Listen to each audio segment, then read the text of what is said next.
สบายดีปีใหม่แล้วท่านผู้ชมที่เคารพสบายดีปีใหม่ตอนรับท่านผู้ชมเข้าสู่การรายงานข่าวเช้าอรุณใหม่จากห้องข่าวโทรภาพแห่งชาติการรายงานข่าวเช้าประจำวันพฤหัสวันที่16 เมษายน 2026มื้อนี้ก็ถือว่าเป็นมื้อสุดท้ายในการลิ่นบุญปีใหม่ลาวก็เชิญในวันหลายๆท่านที่กำลังจะเดินทางออกจากบ้านจากเรือนในมื้อนี้มาติดตามชมข่าวเช้าก่อนเนาะข่าวเช้าในมื้อนี้เขามีหลายข่าวเช่นเคยท่านผู้ชมมานำเสนอเป็นต้นกระแมนข่าวเกี่ยวกับบรรดาการน้ำและมวลชนชาวนครหลวงเวียงจันทร์ได้มีการอัญเชิญพระคำลงมาฮดส่งน้ำเนื่องในโอกาสบุญปีใหม่ลาวพ.ศ. 2569นครหลวงเวียงจันทร์ได้จัดพิธีอัญเชิญพระพุทธรูปคำลงมาฮดส่งน้ำเนื่องในโอกาสบุญปีใหม่ลาวพ.ศ. 2569ซึ่งจัดขึ้นในตอนแรกของวันที่14 เมษายน 2026เป็นมื้อทำอิฐของการลิ่นบุญปีใหม่ลาวหรือมื้อสังขารหลวงที่เดินกรมมาเรียนทางด้านในของพระธาตุหลวงเวียงจันทร์เมืองไซเซธานครหลวงเวียงจันทร์โดยการเป็นประธานของทานศิริราชทงศิลป์ทองเพ็งประธานคณะกรรมการปกครองนครหลวงเวียงจันทร์มีพระเทรานุเทระพระอาจารย์ใหญ่มหาเวทมาสีไนประธานศูนย์กลางองค์การพุทธศาสนาสัมพันธ์ลาว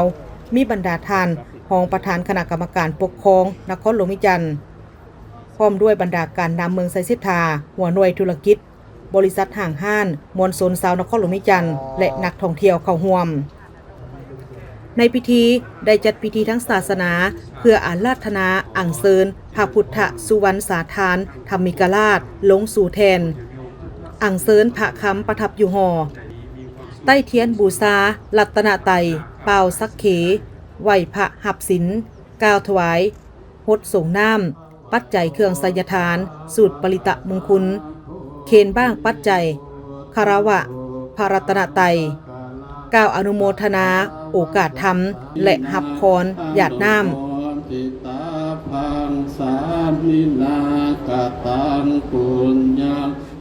จากนั้นประธานพิธีพร้อมด้วยพระเทรานุเทระก็ได้ขึ้นไปอัญเชิญพระพุทธรูปคำลงมาสู่แทนเพื่อให้พระเทรานุเทระการนำและมวลชนชาวนครหลวงเวียงจันทร์ก็คือผู้ที่เข้าร่วมในพิธีได้มีการฮดสงน้ำอบน้ำหอมและน้ำสะอาดเพื่อให้พระพุทธรูปคำที่เป็นพระคู่บ้านคู่เมืองที่ประทับอยู่พระธาตุหลวงเวียงจันทร์ให้อยู่เย็นเป็นสุขตลอดไปภายหลังที่เอาลงมาให้มวลชนได้ฮดส่งน้ำตามฮิตของประเพณีแล้วก็ได้อัญเชิญกลับคืนสถานที่เดิมปีลาวปีนี้ขออวยพรไสประเสริฐมายังการนำพักรัฐพ่อแม่ประชาชนบรรดาเผ่าออกตนโยมที่ทั้งภายในและต่างประเทศได้เฉลิมฉลองปีใหม่อย่างมวลซื่นอิ่มอกอิ่มใจอาตมาขอน้อมเอาคุณพระรัตนตรัยหมายมีคุณพระพุทธเจ้าคุณพระธรรมเจ้าคุณพระสังฆเจ้าคุณพระปรมี30ทัศจงมาบันดาลปกป้องคุ้มครองออกตนโยมตลอดฮอดการนำพักรัฐพนักงานทหารตำรวจไอ้น้องพ่อแม่ประชาชนบรรดาเผ่าขอมีความสุขกายสบายใจแข็งขาดปลอดภัยมีโชคมีไส้ปรารถนาอันใดขอให้สำเร็จขออยู่ซุ่มกินเย็นอยู่คำอยู่คูนอายุขอยืนยาวมั่นห้อยควบพระวรรษาเด้อวันณะสีสดใสดังพระจันทร์เพ่งแจ้งสุขขอมีสุขล้นโลค่าเหินห่างพละแข็งเขื่อนเข้มเหมือนสร้างหมื่นตัวขอให้ทุกท่านทุกคนมีโชคมีไส้อยู่ดีมีแห้งทุกท่านทุกคนโดยเทินสบายดีปีใหม่พร้อมนั้นก็ได้จัดให้มีพิธีฮดน้ำพระสงฆ์ที่เข้าร่วมในพิธีโดยมีการนำและมวลชนชาวนครหลวงเวียงจันทร์ได้พากันฮดน้ำอบน้ำหอมและน้ำสะอาดอันได้เฮ็ดให้บรรยากาศเต็มไปด้วยความเบิกบานมวลซื่นรักษาได้วัฒนธรรมฮิตของประเพณีอันดีงามของชาวลาวเฮาซึ่งปีหนึ่งมีครั้งหนึ่งนั่นก็คือโอกาสบุญปีใหม่ลาวหรือบุญพุทธสงกรานต์อะไรฮิตของวัฒนธรรมอันประเพณีลาวอันงดงามเนาะมื้อนี้ก็แม่นได้เอาพระคำที่คู่บ้านคู่เมืองของพระธาตุหลวงเฮาได้ลงมาสักการะบูชาฮดสงอันนี้เป็นฮิตของประเพณีอันนี้อันหนึ่งที่งดงามและข้าพเจ้าเองก็ได้มีส่วนร่วมในการที่มาสักการะบูชาทุกปีค่ะข้าพเจ้าคิดว่ามันเป็นวัฒนธรรมอันหนึ่งที่งดงามและก็หวังว่าพ่อแม่ประชาชนลาวบรรดาเผ่าทั่วประเทศในโอกาสบุญปีใหม่ลาวนี้เนาะขอให้ทุกท่านการนำพักรัฐและการนำนครหลวงและพ่อแม่ประชาชนทั่วประเทศจงมีแต่ความสุข ทั้งกายทั้งใจและปรารถนาสิ่งใดให้ได้ดังใจนึกใจปรารถนากระขอให้ว่าฮีตของประเพณีวัฒนธรรมอันดีงามของเฮานี่ขอให้ยืนยาวไปตลอดเพราะว่ามันเป็นประเพณีอันหนึ่งที่งดงามของคนลาวเฮาได้ฮุดสูงแล้วก็ได้กราบสักการะบูชาสงฆ์พระสงฆ์กันแล้วก็เป็นการฮีตของอันหนึงของพ่อแม่ประชาชนบรรดาเผ่าทั่วประเทศเจ้า 5 โมงก็ได้มนต์พระ30 องค์มาทำพิธีสูตรเพื่อเอาพระคำลงมาฮดสงฆ์ตามประเพณีฮีต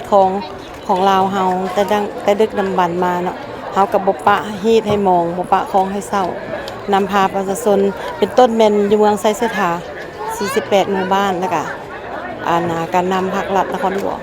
และการนำขันศูนย์กลางเข้ามาร่วมข้าพเจ้าในนามประธานบริษัทเพชรบัณฑิตก่อสร้างที่ได้รับสัมปทานตั้งแต่450 ปีมาฮอดปัจจุบันก็ได้คำสู่เนาะเรื่องทัดหลวงแล้วก็ฮีต12ของ14ฮีตนี้ความเจียงมาตลอดก็บ่เคยได้ทุกปีก็ได้เฮ็ดมาแล้วก็มีผลดีต่อประชาชนก็คือฝนกระตกถึกตามฤดูเนาะแล้วก็บ่มีอัคคีภัยต่อบ้านเฮาแล้วก็ฮอดปีใหม่ที่สิมาถึงนี้ข้าพเจ้าก็ในนามประชาชนเนาะนครหลวงและก็เมืองไซเสถาแดนในทั่วประเทศก็ขออวยพรให้กันนำภาครัฐทหารตำรวจทุกกระทรวงที่เพิ่นบ่ได้มาร่วมนำเฮาในมื้อนี้ก็ขอให้พวกท่านมีอายุมั่นขวัญยืนสุขกายสุขใจแล้วก็นำพาประเทศชาติให้เจริญรุ่งเรืองนำพาพระอาจารย์ทุกองค์ประธานอปสทุกองค์ที่มาร่วม30 องค์ในมื้อนี้ก็ขอให้เพิ่นนำพาศาสนาของเฮาที่ว่าได้สร้างมาได้ 2,500 ปีก็ขอให้เพิ่นนำพาศาสนาต่อไปในวันที่ 15 เมษายนซึ่งเป็นมื้อที่ 2 ของการเฉลิมฉลองบุญปีใหม่ลาวเป็นมื้อเนาโดยประชาชนตามความเชื่อกันว่าในมื้อวันเนานี้เป็นมื้อที่อยู่ระหว่างกลางของปีเก่าและปีใหม่ซึ่งมื้อดังกล่าวนี้ส่วนหลายแม่นถือเอาเป็นวันพักผ่อนและนิยมกันทำบุญตักบาตรถวายสังฆทานแด่พระสงฆ์สามเณรบางคนก็นิยมกันปล่อยสัตว์เช่นการปล่อยนกปล่อยปลาและสัตว์อื่นๆตามความเชื่อของไผลาวปีนี้วันเนาแม่นถือกับมื้อแฮม13 ค่ำเดือน5ลาวตรงกับวันพุธวันที่15 เมษายน 2026ท่านผู้ชมวันเหนาเป็นวันที่2ซึ่งปีนี้กงกับมื้อแหม13 ค่ำเดือน5ลาวกงกับวันพุธที่15 เมษายน 2026ซึ่งเป็นมื้ออยู่ระหว่างกลางปีเก่าและปีใหม่ลาวประชาชนลาวจะถือวันดังกล่าวนี้เป็นมื้อพักผ่อนและจัดกิจกรรมมงคลเพื่อสะสมความดีเพื่อเกี่ยมต้อนรับปีใหม่ลาวตามความเชื่อถือที่เคยสืบทอดปฏิบัติกันมาสำหรับกิจกรรมในวันเนาการเฉลิมฉลองปีใหม่ลาวนี้ชาวลาวนิยมก่อกองทรายตกแต่งประดับประดาด้วยทุงศาสนาและปักรูปสัตว์ราศีตามปีเกิดนั้นไว้ตามวัดวาอารามหรือสถานที่เหมาะสมมีเงื่อนไขเพื่ออุทิศส่วนกุศลให้แก่บรรพบุรุษก็เป็นอีกสิ่งหนึ่งที่สำคัญที่ชาวลาวนิยมและเคยปฏิบัติสืบทอดกันมาซึ่งปีนี้วันเนาถือกับมื้อแฮม13 ค่ำเดือน5ลาวกงกับวันพุธที่15 เมษายน 2026เนื่องด้วยปีใหม่ลาวในปีนี้มื้อที่2นั้นวันเนาถ้าตามปฏิทินเขาเอิ้นว่าวันอยู่ระหว่างปีเก่าปีใหม่หรือวันว่างจากปีเก่าปีใหม่เกียมจะขึ้นสู่ปีใหม่และส่งท้ายปีเก่าวันเนาโดยเฉพาะตามคติบูฮานเพิ่นนั้นวันเนานั้นเพิ่นนิยมได้เฮ็ดสมมาคารวะผู้เฒ่าผู้แก่ส่วนลูกส่วนหลานอยู่ตามบ้านตามเฮือนเพื่อเป็นสิริมงคลอันนี้โดยเฉพาะการฮดสงฆ์ผู้เฒ่าผู้แก่นั้นตามประเพณีนิยมนั้นเพิ่นอนุญาตเพิ่นขอสมมาคารวะผู้เฒ่าผู้แก่โดยเฉพาะลูกหลานตลอดปีไปบ่สร้างย่างบ่งามอาจจะกายหน้ากายตาไปเพิ่นไปเฮ็ดเวียกกันอื่นถ้าทั้งประเพณีภาคเหนือหลวงพระบางคือวันเนาวันอยู่ระหว่างปีเก่าปีใหม่วันว่างนั้นดังนั้นการฮดสงฆ์ของครูบาอาจารย์ก็ดีโดยเฉพาะเฮาเนี่ยเข้าใจว่าเวลาปีใหม่แล้วพระสงฆ์เพิ่นปลดศีลเพิ่นบ่ถือศีลอันนี้ก็บ่แม่นเนาะก็คือครูบาอาจารย์เพิ่นยังถือศีลปกติอยู่แต่เฮาเมื่อฮอดเดือน5ฟ้าใหม่มื้อสังขารล่วงสังขารขึ้นก็ดีนั้นเฮาขอสมมาคารวะผู้เฒ่าผู้แก่และขอฮดสงฆ์อนุญาตจากเพิ่นก่อนเฮาจะฮดจะสงฆ์ได้โดยเฉพาะน้ำฮดน้ำสงนั้นบูฮานประเภทนี้เพิ่นนิยมเอาน้ำสะอาดบริสุทธิ์ น้ำอบน้ำหอมที่มีกลิ่นหอมจากไม้แก่นจันทร์จากไม้จันทร์หอมมาบดแล้วก็มาสีให้เกิดหอมเป็นน้ำที่เป็นสิริมงคลคดผู้เฒ่าผู้แก่เพื่อเป็นสิริมงคลการลิ้นปีใหม่นี้ก็ขอให้หลีกเลี่ยงจากน้ำสีน้ำเปื้อนน้ำบ่สะอาดหรือว่าการหดสงแบบบ่ถูกต้องตามของประเพณีเช่นว่าการแกว่งใส่กันกันดึกใส่กันหรือผู้เฒ่าผู้แก่ก็ไปก็โดยบ่อนุญาตเพิ่นดึกใส่แห้งๆอันนี้ก็ถือว่าเฮานั้นบ่สมมาคารวะแทนที่จะได้บุญได้กุศลเพิ่มแทนที่จะเพิ่นจะให้อโหสิกรรมอาจจะเป็นบาปเป็นกรรมติดตัวเฮาไปก็มีใส่น้ำสะอาดบริสุทธิ์ขอฮดขอสงซึ่งกันและกันนอกจากกิจกรรมต่างๆที่เคยจัดตั้งปฏิบัติกันมาของวันเนาแล้วยังมีบางพื้นที่นิยมการจัดขบวนแห่เช่นขบวนแห่ของนางสังขารปีนี้นางสังขารแม่นนุ่งถือประดับด้วยดอกบัวหลวงและแก้วลายมือเบื้องขวาถือหอกสามงามและมือเบื้องซ้ายถือธนูโดยนำไส้หมู่เป็นพาหนะพร้อมนั้นยังมีการแสดงศิลปะพื้นบ้านสร้างความคึกคืนและดึงดูดนักท่องเที่ยวทั้งภายในและต่างประเทศให้มาร่วมสัมผัสวัฒนธรรมลาวอันงดงามนครหลวงเวียงจันทร์จัดขบวนแห่พระพุทธรูปคู่บ้านคู่เมืองในโอกาสปีใหม่ลาวพ.ศ. 2569 อย่างคึกคืนพิธีแห่พระพุทธรูปคู่บ้านคู่เมืองเนื่องในโอกาสปีใหม่ลาวพ.ศ.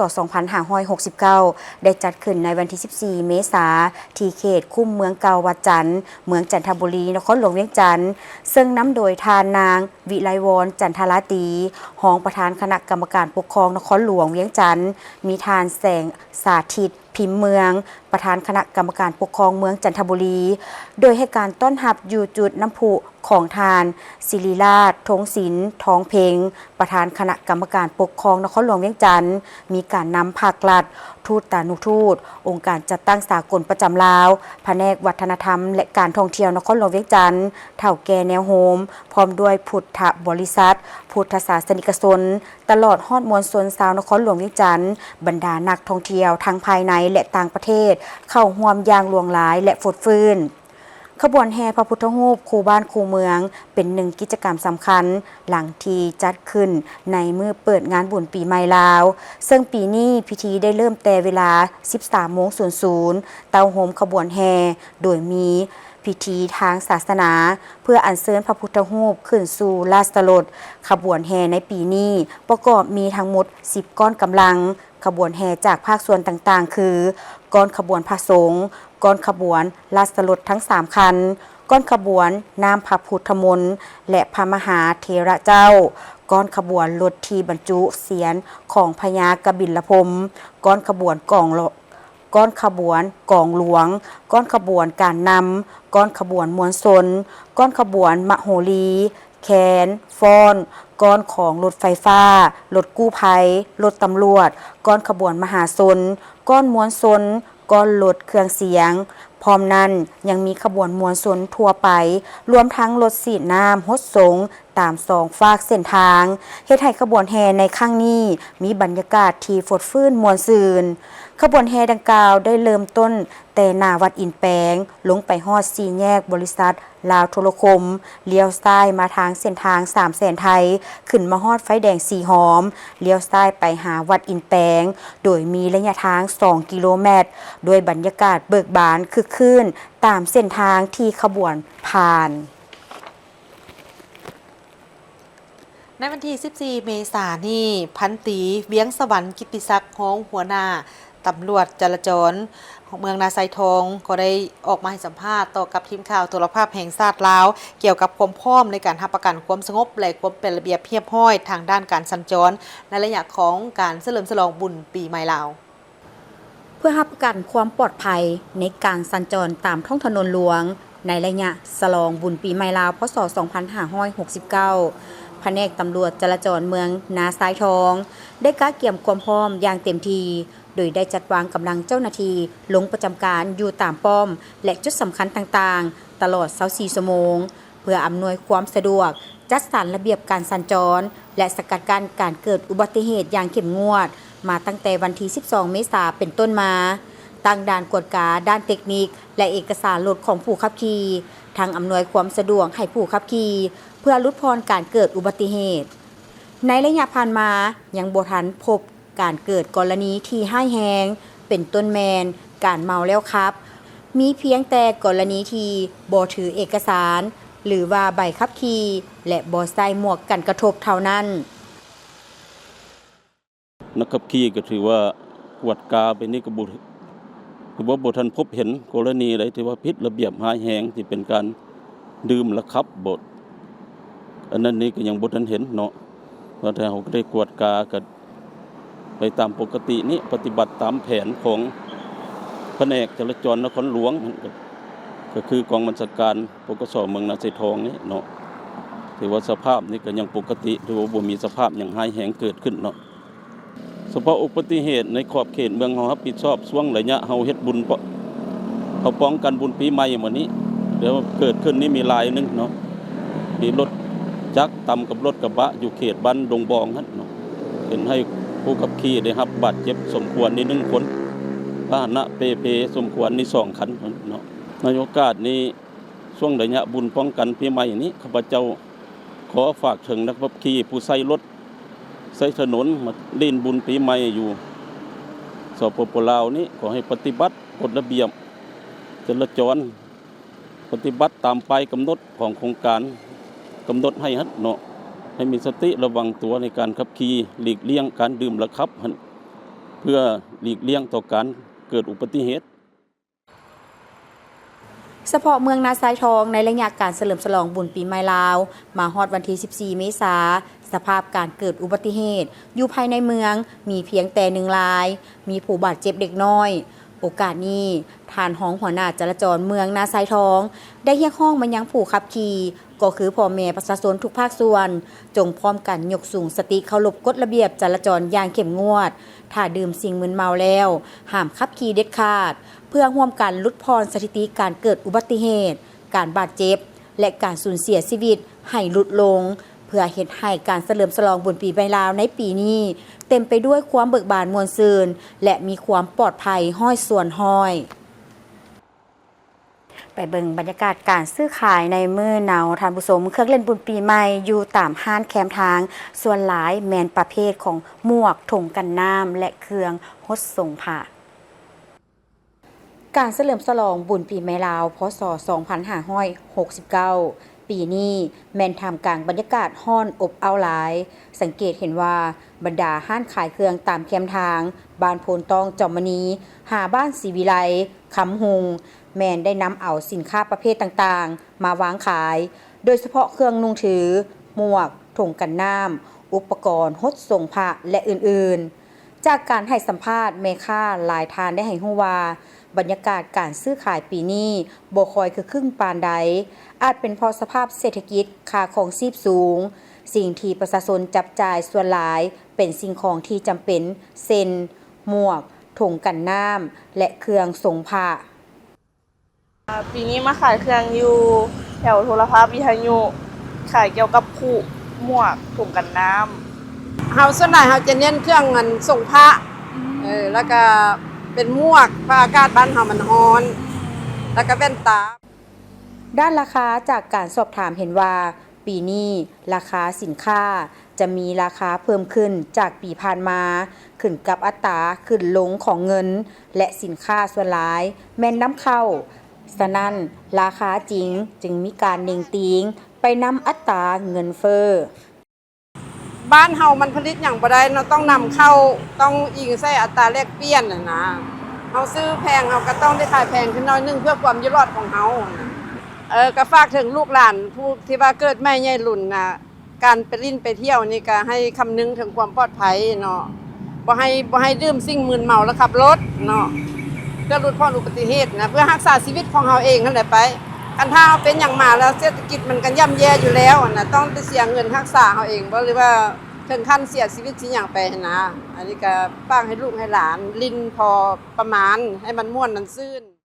ปัจจุบันการซื้อขายมีหลายทางเลือกนอกจากการขายหน้าห้านแล้วยังมีการขายผ่านทางออนไลน์เป็นทางเลือกให้แก่ลูกค้าจับจ่ายซื้อขายและบางเขต อาจคือคลื่นขายดีและปังเขตกบปานใดปะปนกันไป ที่สำคัญการจับจ่ายควรคำนึงถึงรายได้ตื่มอีก เพื่อการนำใช้ชีวิตที่เหมาะสม ในระยะโครงการส่งท้ายปีเก่าและต้อนรับปีใหม่ลาวพศ2569นี้ห้องหมอมิตรภาพหรือห้องหมอ150เตียงได้รายงานในหู้นับตั้งแต่วันที่11จนถึงวันที่14เมษายน2026นี่ว่ามีคนเจ็บย้อนอุบัติเหตุเข้ามาปิ่นปัวจำนวน200กว่ากรณีในนี้เจ็บสาหัสเข้า ICU ใน4กรณีแต่บ่มีผู้เสียชีวิตถ้าหากว่าเทียบใส่ระยะที่ผ่านมาก็ถือว่าเพิ่มขึ้นสาเหตุนั้นเฮ็ดให้มีผู้ได้รับบาดเจ็บส่วนหลายแม่นการขาดสติในการใช้รถใช้ถนนในวันที่15เมษายนนี้ดร.อุไรวรรณ พรสวรรค์หัวหน้าแผนกฉุกเฉินห้องหมอมิตรภาพได้รายงานต่อทีมข่าวโทรภาพแห่งชาติลาวาในระยะเฉลิมฉลองบุญปีใหม่ลาวพศ2569แพทย์หมอพยาบาลของห้องหมอมิตรภาพแม่นได้เอาใจใส่จัดตั้งเวรยามเป็นพิเศษตลอด24ชั่วโมงเพื่อให้การบริการคนเจ็บให้ทั่วถึงว่องไวและปลอดภัยเฉพาะระยะนี้แม่นมีคนเจ็บเข้าปิ่นปัวหลายขึ้นในมื้อหนึ่งโรงหมอได้จัดแบ่งพนักงานสายภายในและภายนอกประจำการ20กว่าคนในนี้ทานหมอ15คนและพยาบาล12คนเฉพาะการบริการอยู่แผนกฉุกเฉินในเฉพาะ4วันนับแต่วันที่11-14เมษายนมีคนเจ็บเข้ามาถึง700กว่ากรณีในนี้กระทบรวม500กว่ากรณีคนเจ็บย้อนอุบัติเหตุทางท้องถนนจำนวน200กว่ากรณีเข้านอนปิ่นปัว40กว่ากรณีและเข้า ICU 4กรณีแต่บ่มีผู้เสียชีวิตครับระยะที่ว่าปีใหม่ลาวในปีนี้เนาะปี2026คราวนี้ก็ถือว่าคนเจ็บถ้าเทียบกับปีกายเนาะปี2025มันเพิ่มขึ้นไล่นะไล่ระดับได้เส้นตัวอย่างคือตัวเลขจ้างเมื่อวานนี้เนาะคนเจ็บเข้ามากวดฉุกเฉินทั้งหมดปีนี้222คนเนาะหรือว่า222กรณีแต่ปีกายเนาะปี2025วันที่14เมษายนแม่นมีอยู่ที่160กรณีแสดงว่าขึ้นเป็นทบครึ่งสำหรับสถิติอันนั้นเป็นสถิติรวมเนาะแต่หากมาเบิ่งลงลึกในการอุบัติเหตุท้องถนนปีกายนี้มันมี56กรณีปีนี้76กรณีก็แสดงว่าเพิ่มขึ้นเกือบครึ่งนึงของปีกายมาและคนเจ็บส่วนใหญ่ที่เข้ามาแผนกฉุกเฉินเนาะทางด้านกระทบก็แม่นปีนี้มีกระทบค่อนข้างเบาบางเนาะบ่ได้สาหัสนะก็จากมือที่พวกเขาเก็บสถิติจากวันที่11มาฮอดมือวานนี้เนาะวันที่14ก็สิมีอยู่คนเจ็บที่นอนมรสุมทั้งหมดก็มีอยู่ที่4กรณีพวกเขายังบ่ทันพบกรณีเสียชีวิตเทื่อนะอันนี้ก็ถือว่าสำหรับปีนี้ทั้งอย่างใดก็ตามเนาะทั้งว่าสถิติเฮาคนเจ็บหนักเฮาสิลดลงแต่ว่าคนเจ็บเบาบางของพวกเขาก็เพิ่มขึ้นนะบาดแผลทะเลินจังซี่แล้วก็มีการเกี่ยวโยงเนาะหรือว่าเกี่ยวพันกับการนำใส่รถใส่ถนนก็อาจจะระวังน้อยบ่หรือว่าบ่ระวังบ่อันนี้ก็ถือว่าค่อนข้างหลายเนาะพบเห็นหลายกระทบอุบัติเหตุระวังรถจักรกับรถจักรกับรถใหญ่กับคนย่างแบบนี้ก็ถือว่ามีเข้ามาเป็นเรื่อยๆและระยะเวลาที่คนเจ็บที่เข้ามาโรงหมอของพวกเขาเนาะพักเช้าแบบนี้นี่จะบ่ค่อยหลายเนาะจะสังเกตเห็นว่าบ่มีผู้ผ่านไปผ่านมาแต่เริ่มจากประมาณ5หรือ6โมงขึ้นเมื่อเนาะ5-6โมงแรงขึ้นเมื่อเป็นคนเจ็บจะทยอยมาเรื่อยๆจนฮอดดึกจนฮอดแจ้งเนาะก็ถือว่าลายอยู่ปีนี้ก็ได้ไอ้น้องเฮาก็เฮ็ดเวียกก็ในปีนี้นอกจากกรณีคนเจ็บเพิ่มขึ้นแล้วสิ่งที่น่าเป็นห่วงต่อสุขภาพของประชาชนยังกดพบมีคนเจ็บที่ไส้สารเบื่อเมาเข้ามาปิ่นปัวซึ่งเป็นสิ่งที่อันตรายต่อสุขภาพเพราะ4วันกวดพบมี10กรณีพร้อมนี้ยังมีรายงานคนเจ็บเป็นวินเจ็บหัวจากสภาพอากาศร้อนอบอ้าวและพยาธิอื่นๆอีกตัวที่นำมาอีกตึมอันนึงปัญหานึงก็คือการใส่ซ่านเบื่อเมานะใส่ซ่านเบื่อเมาทางท่านหมอเองก็บ่ฮู้ว่าเบื่อเมาที่เพิ่นใส่ให้มันยังแต่ว่ามาในรูปการที่ว่าเบื่อเมาเก็บสถิติแต่ละมื้อแต่ละวันก็ค่อนข้างว่าปีนี้ก็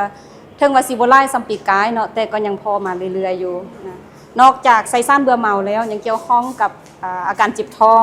ปวดท้องหรือแม้กระทั่งเจ็บหัวนะ อาจจะแม่นย้อนอากาศร้อนเกินไปบ่หรือว่าออกแดดแล้วมีการเสียน้ำตั้งได้ตั้งหนึงแบบนี้ หรือไปกินอาหารที่ว่าเพราะว่ายามนี้ยามร้อนเนาะอากาศบ่ดีแด้สิก็กินอาหารเฮ็ดให้เจ็บท้องเจ็บกระเพาะแบบนี้ก็เข้ามาเรื่อยนะบ่แม่นแต่ว่าสิมีแต่อุบัติเหตุท้องถนน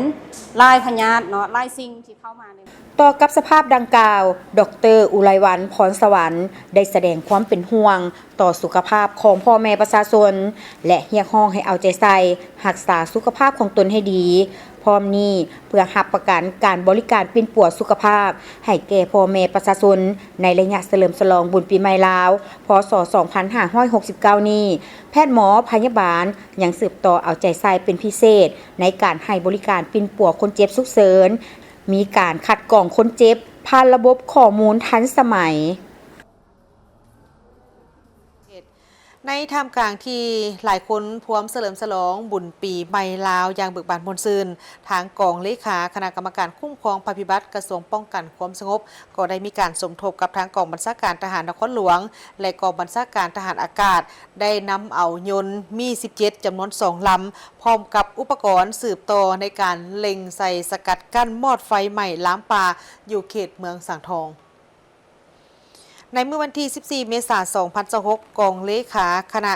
กรรมการคุ้มครองภัยพิบัติกระทรวงป้องกันประเทศได้สมทบกับกองบัญชาการทหารนครหลวง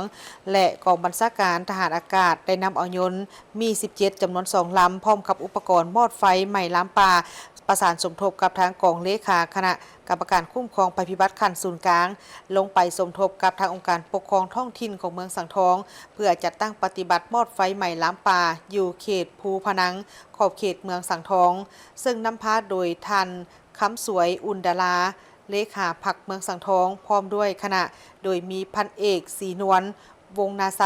ห้องหัวหน้าห้องการอบรมการบินกองบัญชาการทหารอากาศพร้อมด้วยคณะมีห้องหัวหน้าแผนกคุ้มครองภัยพิบัติและแก้ไขระเบิดที่บ่ทันแตกห้องการกรมใหญ่เสนาธิการกระทรวงป้องกันประเทศพร้อมด้วยคณะผ่านการลงไปบินสำรวจสภาพไฟไหม้แม่นเป็นวงกว้างและมีอยู่3จุดก็คือจุดบ้านเพียราชบ้านนาหอยและบ้านทานาขามที่กำลังไหม้แห้งและมีความเสี่ยงฉะนั้นจึงได้นำไส้ยนต์มอดจำนวน2ลำเพื่อลำเลียงเอาน้ำขึ้นมาสกัดกั้นมอดไฟบ่ให้แพร่ลามไปเป็นวงกว้างผ่านการจะตั้งปฏิบัติแม่นสามารถสกัดกั้นได้3จุดจำนวน35เที่ยวมาฮอดปัจจุบันนี้เนื้อที่ที่ถูกเสียหายถูกไฟไหม้แม่นมีอยู่ประมาณ85เฮกตาร์และในวันที่ 13 เมษายน 2026 ที่ผ่านมาบริษัทเบียร์ลาวจำกัดได้มอบน้ำดื่มให้3เมืองของนครหลวงเวียงจันทร์เพื่อสนับสนุนเจ้าหน้าที่มอดไฟป่าวันที่ 13 เมษายน 2026 อยู่ที่เมืองปากงืมนครหลวงเวียงจันทร์บริษัทเบียร์ลาวจำกัดนำโดยท่านสิทธิไซเกตวงศ์คณะอำนวยการบริษัทเบียร์ลาวจำกัดได้มอบน้ำดื่มให้แก่หน่วยงานภัยพิบัติเมืองปากงืมกล่าวรับโดยเป็นทานแก้วประเสริฐไสปัญญาประธานคณะกรรมการปกครองเมืองปากงืมเพื่อประกอบส่วนสนับสนุนการปฏิบัติหน้าที่ของทางเจ้าหน้าที่และพนักงานที่กำลังมอดไฟอยู่ภูเขาควายเขตเมืองปากงืมน้ำดื่มที่นำมามอบในครั้งนี้ประกอบมีน้ำดื่มขนาด 1,500 มิลลิลิตรจำนวน100แพ็คซึ่งแต่ละแพ็คมี6ขวดน้ำดื่มดังกล่าวนี้มันมีความสำคัญอย่างยิ่งต่อกับการดำรงชีวิตและสุขภาพของทางเจ้าหน้าที่ที่กำลังปฏิบัติหน้าที่อย่างหนักหน่วงในสภาพอากาศที่ร้อนอบอ้าวและเต็มไปด้วยควันไฟมันเริ่มใหม่มันวันที่10 เดือน4แหละคือว่ามาฮอดมื้อนี้เป็นมื้อที่4ก็บ่วิธีการป้องกันตอบโต้ภัยพิบัติดังกล่าวทางเมืองพวกเขาแล้วได้แต่งตั้งคณะกรรมการจากทหารเลขาพรรคเมืองเป็นผู้ชี้นำร่วม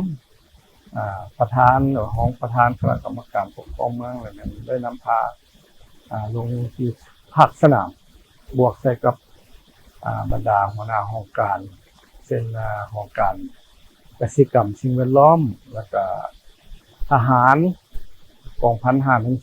2ทหารเมืองสมทบกับอำนาจการปกครองบ้าน4บ้านมีบ้านเบิ้นกระเบาเสียงแลนาเสียงแลทาและบ้านโน้น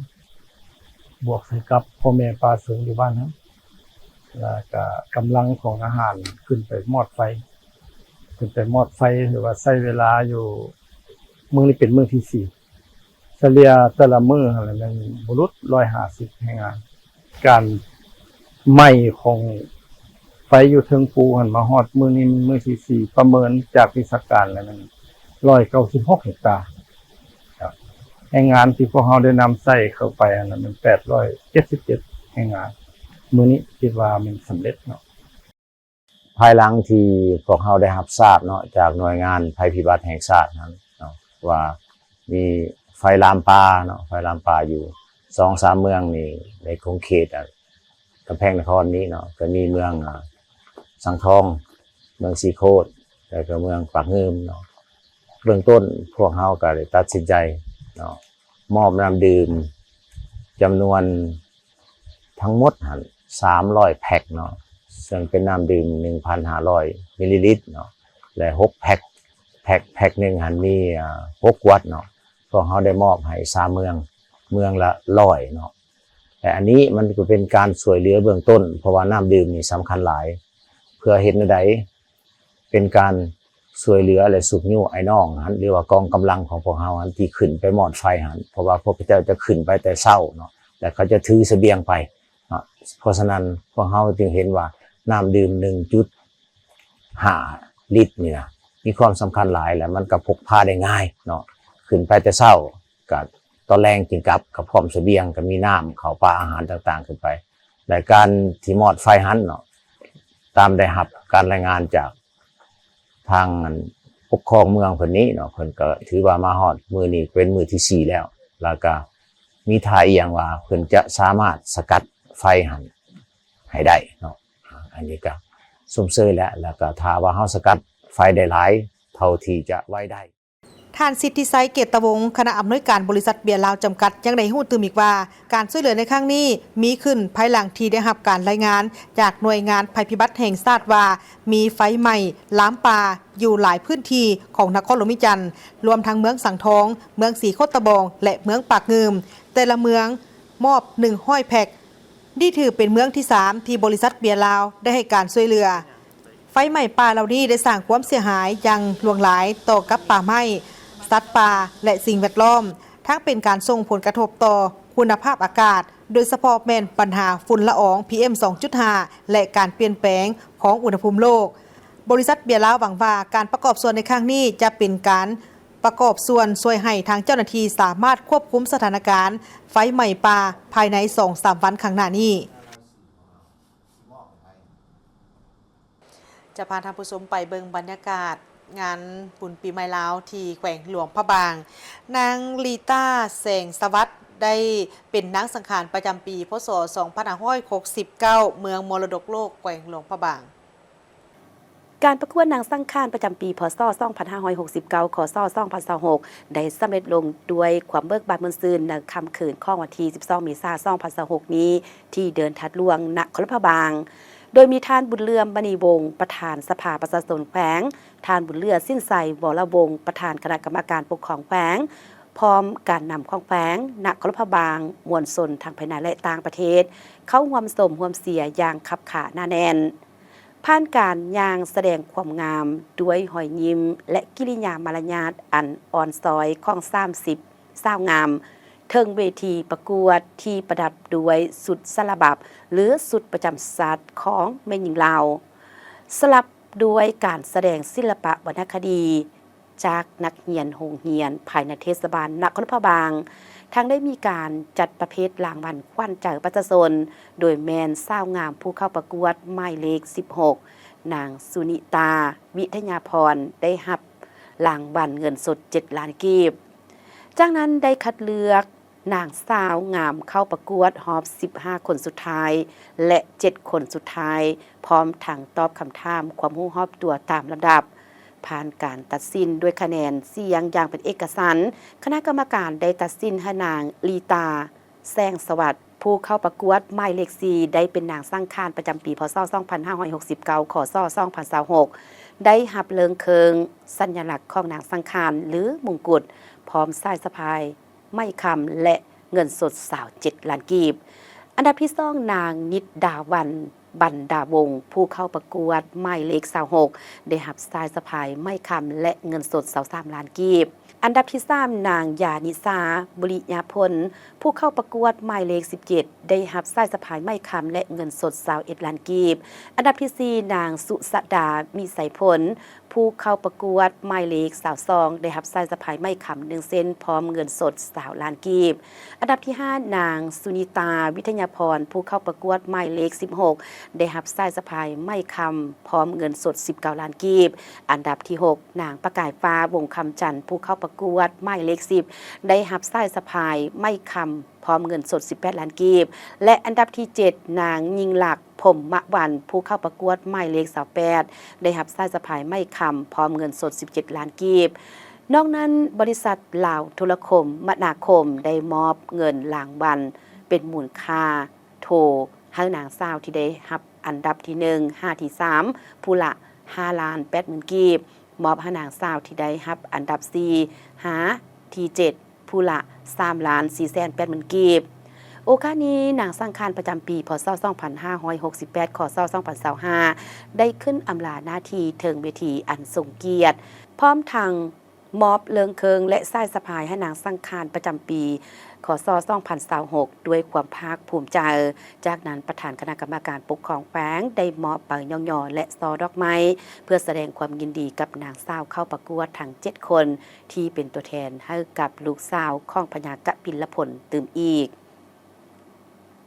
ท่านผู้ชมไปเบิ่งพิธีแห่สร้างเฮียงเกยอยู่นครหลวงพระบางซึ่งปีนี้ได้จัดขึ้นอย่างคึกคืนวันที่13เมษายนนี้อยู่นครพระบางเมืองมรดกโลกได้จัดพิธีแห่สร้างเฮียงเกยซึ่งเป็นพิธีกรรมครอบลาหรือบอกกล่าวการเปลี่ยนศักราชปีเก่าไปสู่ศักราชหรือสังการปีใหม่ตามความเชื่อถือที่สารพระบางสืบทอดกันมาแต่บูหานาการซึ่งพิธีแห่สร้างเฮียงเกยนี้ถือเป็นพิธีเสียงถวยว่าในปีนั้นเป็นปีที่ดินฟ้าอากาศสภาพการบ้านเมืองจะอำนวยความสะดวกหรือยุ่งยากอย่างใดเกิดขึ้นกับบ้านเมืองและบรรดาพลเมืองเพื่อจะอาศัยดินฟ้าอากาศในการเฮ็ดกสิกรรมกะเกียมรับมือกับเหตุการณ์พิธีเกิดขึ้นให้มีสติระวังตัวความหมายคำว่าสร้างเฮียงเกยได้มีการเล่าขานต่อกันมาว่าสมัยก่อนแมนการแอบสร้างก่อนเข้าสู่สนามรบเพราะสร้างเป็นสัตว์ใหญ่คู่บ้านคู่เมืองลาวในปางสงครามคนส่วนใหญ่ได้นำสร้างเป็นพาหนะสู้รบโดยมีคำเว้าบางตอนในพิธีเฮียงเกยนั้นว่าสังการสังขารมาเจ้าผู้ใหญ่ท้ายปีท้ายเดือนเจ้ามึงเซาเสื้อสีแลเฮ้อมึงจำเจ้ามึงเซาเสื้อสีดำเฮ้อมึงจืออย่าลังสั่งอย่าลืมจือเซาปุบผ่าไว้จือเซาไส้ผ่านอนเฮ้อเจ้าอวยหน้ามาสู่เฮ้อเจ้ามั่นยืนแสนปีคำบ้านมุ่นเมืองนี่แลเวลาออกสู้รบนั้นเจ้าอย่าได้งวกซ้ายงวกขวาเฮ้อไปหน้าติกคันได้ยินเสียงคนฮ้องโฮแซวอยู่ทางหน้าแม่นศัตรูคำว่าเหียงไม้เทิงเทียบติดแปะ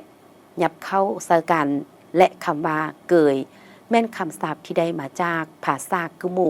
ที่ไม้เทิงระเบียงเสียหรือสารข้องเหือนที่ยกให้สูงขึ้นสำหรับพิธีสร้างเฮียงเกยจะมีพืชพันธุ์ธัญญาหารหลายอย่างให้สร้างกินเพื่อเสียงถวยการกินของสร้างเส้นหญ้ากล้วยอ้อยถั่วงาเหล้าข้าวต้มข้าวนมข้าวโคบข้าวเคียบและอื่นๆตามขวบเสือถ้าปีได้สร้างกินหญ้ากินกล้วยกินอ้อยก็จะพยากรณ์ว่าปีนั้นดินฟ้าอากาศสภาพการบ้านเมืองจะสงบสุขร่มเย็นน้ำฟ้าน้ำฝนก็จะอุดมสมบูรณ์ถ้าปีนั้นสร้างกินเหล้าก็จะพยากรณ์ว่าบ้านเมืองจะมีอุปสรรคเหล่านี้เป็นต้นซึ่งในปีนี้ได้มีขบวนแห่เริ่มจากหน้าห้องบาการแปลงบริเวณซ่านน้ำพุใจกลางเมืองนครพะบางมีสร้างเข้าร่วมขบวนแห่จำนวน5เสือกหรือ5โตนำพาขบวนโดยทานบุญเลือสิ้นไซบรวงศ์ประธานคณะกรรมการปกครองแขวงนครพะบางพร้อมโดยการนำของแขวงนครพะบางโดยมีการนำสร้างบาเฮียงเกยอยู่วัดมหาสุวรรณภูมิรามพร้อมทางจัดพิธีสู่ขวัญสร้างและแห่ขบวนไปสืบต่อทำพิธีอยู่ลานเกยสร้างวัดเสียงทองตื่มอีก ตลอดระยะขบวนแห่มีมวลชนแค่ภายในและต่างประเทศ เข้าร่วมชมอย่างล่วงหลาย ท่านผู้ชมที่เคารพในบุญปีใหม่ลาวของทุกๆปีสาวหลวงพ่อบางก็ได้พร้อมกันสืบสานประเพณีเอาน้ำเทียงของปู่เยอยาเยอโดยบ่ขาดทุกกิจกรรมของปู่เยอยาเยอก็ล้วนแล้วแต่เป็นประเพณีที่สำคัญของชาติก่อนที่จะนำเอาปู่เยอยาเยอออกมาเคลื่อนไหวนั่นจะต้องมีการเฮ็ดพิธีทางศาสนาก่อนกิจกรรมหนึ่งที่สำคัญก็แม่นการเอาน้ำเทียงมีขึ้นในมื้อสังขารหลวงตามการบอกเล่าของคนบุหารปู่เยอยาเยอได้ไปตักเอาน้ำค้านอยู่ทาผาบังหรือเอิ้นกันว่าทาอ้ายคำลาอ้ายคำหงหนึ่งในตำนานนาค15ตระกูลที่เป็นเจ้ารักษาแม่น้ำในหลวงพระบางแต่ผ่านมาหลายปีจนมาถึงปัจจุบันก็ได้ขอนำพระแม่ธรณีและพญานาคเปลี่ยนทามาตักเอาน้ำเทียงอยู่เบื้องถึงปากห้วยเมาซึ่งเอิ้นว่าทาอ้ายแอน้อยน้ำเทียงนี้ถือว่าเป็นน้ำที่ศักดิ์สิทธิ์สะอาดบริสุทธิ์เพื่อเอามาคดสงองค์พระบางในมืออังเสริญพระบางลงมาคดสงและคดสงธาตุหน้าหอตามนิทานการเล่าบอกขานสืบต่อกันมาหลายเซนคนปู่เยอยาเยอแมนผู้ที่ตัดเครือเขากาดใหญ่ที่บังแสงสว่างจากดวงอาทิตย์มาสู่โลกมนุษย์ภายหลังที่ได้มีการตัดเครือเขากาดสำเร็จทั้งสองก็ได้ถือเครือเขากาดนั้นล่มทับจนเสียชีวิตแต่ก่อนที่จะตัดเครือเขานั้นปู่เยอยาเยอก็ได้ข้องขอกับมวลมนุษย์ว่าก่อนจะเดินทางไปทางใดหรือจะกระทำอันใดขอให้นึกถึงบุญคุณของตนทั้งสองชาวลาวบรรดาเผ่าโดยเฉพาะก็แม่นสาวหลวงพระบางเมืองมรดกโลกมักจะลงท้ายทุกถ้อยคำด้วยเว้าด้วยสระ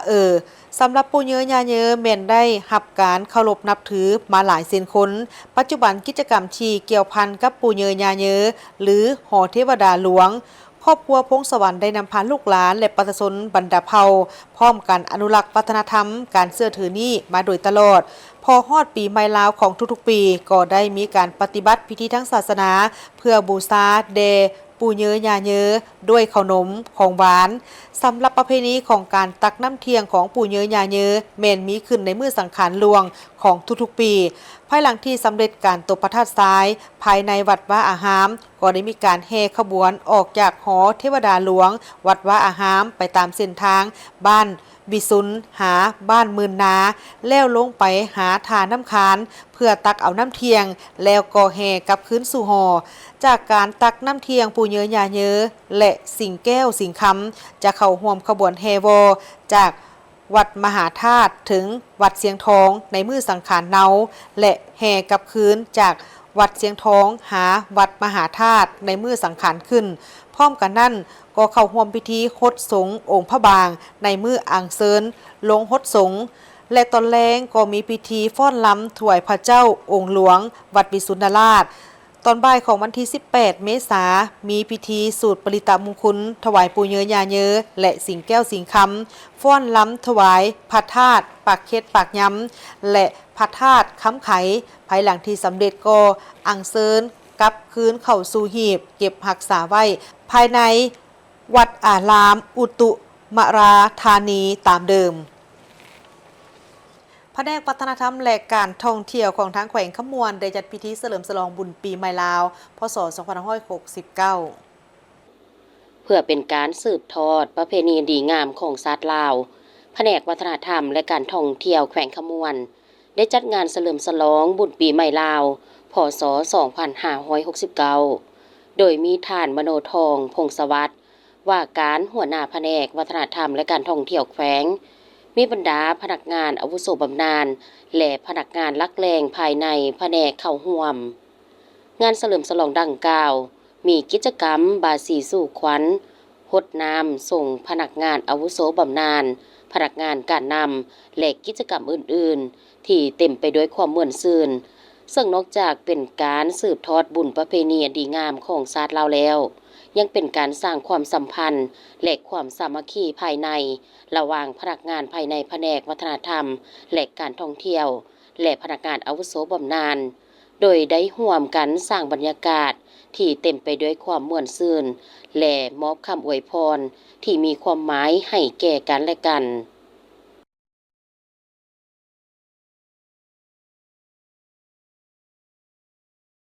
กองบัญชาการปกสแขวงบริคำไซเปิดกล่องประชุมผ่านแผนป้องกันหับไส้ประชาชนในการเฉลิมฉลองบุญปีใหม่ลาวพศ 2569โดยการเป็นประธานของทานพันเอกคำเพงนำพวันห้องหัวหน้ากองบัญชาการปกสแขวงมีคณะกองบัญชาการปกสแขวงคณะห้องกองพันป้องกันเคลื่อนที่และภาคส่วนที่เกี่ยวข้องเข้าร่วมกองประชุมได้ผ่านแผนป้องกันงานบุญปีใหม่ลาวพศ 2569 นับแต่วันที่ 13-17 เมษายน 2026กองบัญชาการปกสแขวงบริคำไซได้สร้างแผนป้องกันการเฉลิมฉลองส่งท้ายปีเก่าพศ 2568 และต้อนรับปีใหม่ลาวพศ 2569 ซึ่งได้กำหนดจุดประสงค์และระดับคาดหมายกำหนดพื้นที่จัดวางกำลังลงรับผิดชอบกวดกาติดตามเป้าหมายเพื่อต้านสกัดการถูกเล่ห์เหลี่ยมกลอุบายของพวกศัตรูและกลุ่มคนบ่ดีที่มีแผนการจะก่อความบ่สงบรูปแบบต่างๆในระยะเฉลิมฉลองบุญปีใหม่ลาวพศ 2569 ที่แขวงบริคำไซในนั้นได้ตกลงแต่งตั้งคณะปิสอบ4นำรวมจำนวน5สหายคณะบัญชานำพาป้องกันตัวจริง17สหายเพื่อเป็นเสนาที่การช่วยคณะบัญชา4นำรวมในการสร้างแผนป้องกันมีหน้าที่ลง4นำกวดกาบัญชากำลังอยู่แต่ละจุดป้องกันติดตามสภาพ24ชั่วโมงเพื่อสรุปรายงานและขอทิศนำจากคันถึงอย่างเป็นปกติหากมีปรากฏการณ์โยโทเกิดขึ้นส่วนหน่วยประจำการตัวจริงแบ่งออกเป็น10หน่วยประจำการมีจำนวนพล488สหายนอกนั้นยังได้ขึ้นแผนพาหนะหับไซเป็นต้นรถหับไซวิชาเฉพาะรถมอดไฟและประกอบอาวุธยุทโธให้นายและพลตำรวจที่ลงป้องกันตัวจริงอยู่ตามจุดต่างๆเพื่อเฮ็ดหน้าที่รักษาความสงบความเป็นระเบียบเรียบร้อยเห็นให้ประชาชนลาวบ่ได้เผาและนักท่องเที่ยวที่มาลิ้นมาเที่ยวชมการเฉลิมฉลองส่งท้ายปีเก่าต้อนรับปีใหม่ลาวพศ 2569 อยู่ภายในแขวงบริคำไซให้มีความเบิกบานม่วนซื่นรักษาได้เฮ็ดของประเพณีอันดีงามและมีความสงบปลอดภัยห้อยสนห้อยจากบทที่การรายงานข่าวจากห้องข่าวโทรภาพแห่งชาติขอบใจที่บรรทัดให้เกียรติติดตามรับชมข่าวมาฮอดนี้คนส่งทั้งสองพร้อมกับทีมข่าวลาท่านผู้ชมไปก่อนสบายดี